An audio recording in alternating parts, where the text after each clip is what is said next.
नमस्कार, मैं जयश्री राठौर आप सभी का दिन भर में स्वागत करती हूं। आइए अब नजर डालते हैं अपनी पहली खबर की ओर। शुक्रवार को पंचकुला सेक्टर 5 स्थित इंद्रधनुष ऑडिटोरियम में राजीव गांधी के जन्म दिवस पर सांस्कृतिक संध्या का आयोजन किया गया। इस दौरान लोक गायकों, संगीतकारों व अन्य कलाकारों ने खूब समा बांधा। मुख्य अतिथि के रूप में हरियाणा के राज्यपाल जगन्नाथ पहाड़िया उपस्थित रहे। हरियाणा कला परिषद की ओर से दिवंगत प्रधानमंत्री राजीव गांधी के जन्म दिवस पर शुक्रवार रात सेक्टर 5 स्थित इंद्रधनुष ऑडिटोरियम में सांस्कृतिक संध्या का आयोजन किया गया। हरियाणा के राज्यपाल जगन्नाथ पहाड़िया कार्यक्रम में मुख्य अतिथि थे।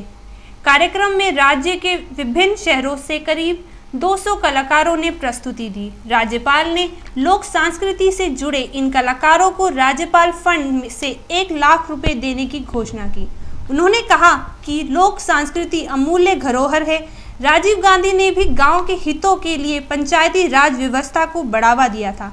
राज्यपाल ने द्वीप प्रज्वलित कर कार्यक्रम की शुरुआत की।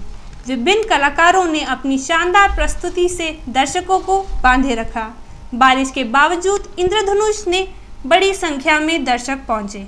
डीसी आशिमा बराड़ व अन्य अधिकारी भी उपस्थित थे। परिषद के उपाध्यक्ष केसी शर्मा व निर्देशक उषा शर्मा ने राज्य भर से कलाकारों को चुनकर यहां बुलाया था।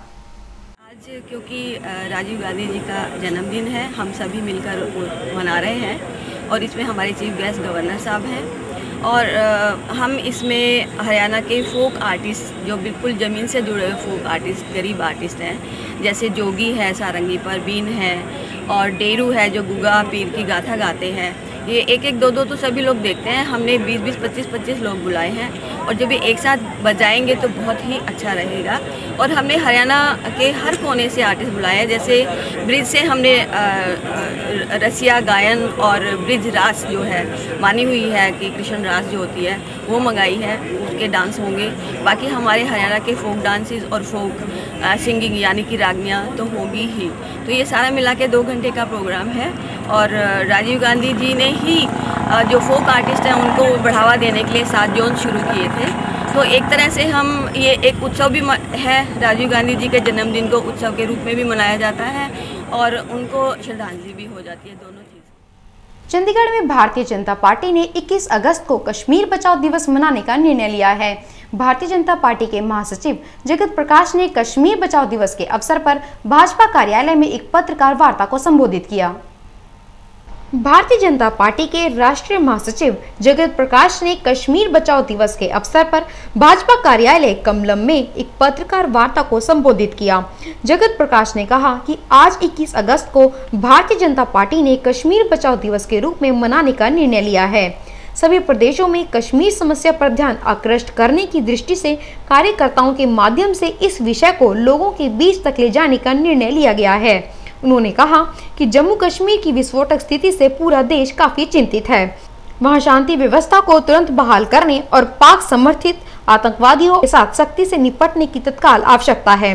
कश्मीर में चल रहे घटनाक्रम से साफ जाहिर होता है कि वहां शांति व्यवस्था बनाने में केंद्र सरकार असफल रही है।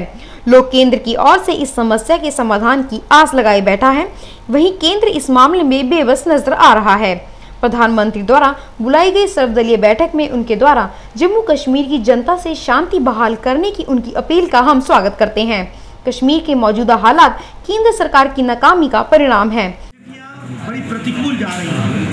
हमारा ये मानना है कि भारतीय जनता पार्टी ये कहती है कि कश्मीर समस्या को ठीक करना है तो हमें सख्ती से इसे निपटना पड़ेगा और सख्ती से निपटने के लिए निश्चित रूप से हमको नई स्ट्रैटेजीज अडॉप्ट करनी पड़ेगी। धारा 370 को समाप्त करना चाहिए और जो प्रधानमंत्री ने कहा है कि जम्मू कश्मीर को स्वायत्तता दी जा सकती है, हम इसका पुरजोर विरोध करते हैं और हमारा ये कहना है कि स्वायत्तता के नाम पर देश को खंडित और विभाजित करने की योजना चल रही है।